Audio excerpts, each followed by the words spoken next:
Hey there, welcome to my room at the Anise by Aluma Hotels in Athens, Greece. Come on in.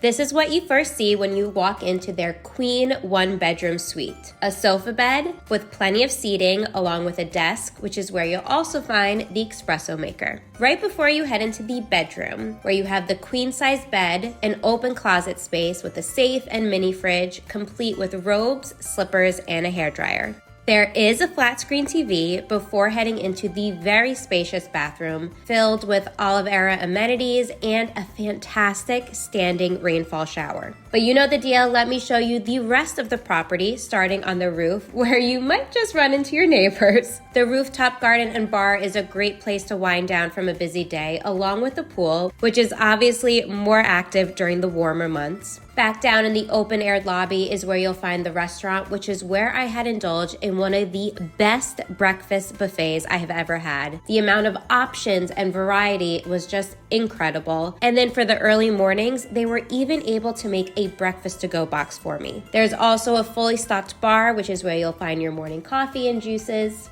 The lobby also offers plenty of places to relax and lounge. The Anise is in the perfect location to access all the top sites in Athens without being on top of the chaos, making it the perfect place to stay for your trip to Athens. I hope you enjoyed checking out the Anise by Aluma Hotels with me. For more information, click the link below. So until next time, I'm Allison Berger, and don't forget, I'm FunSized.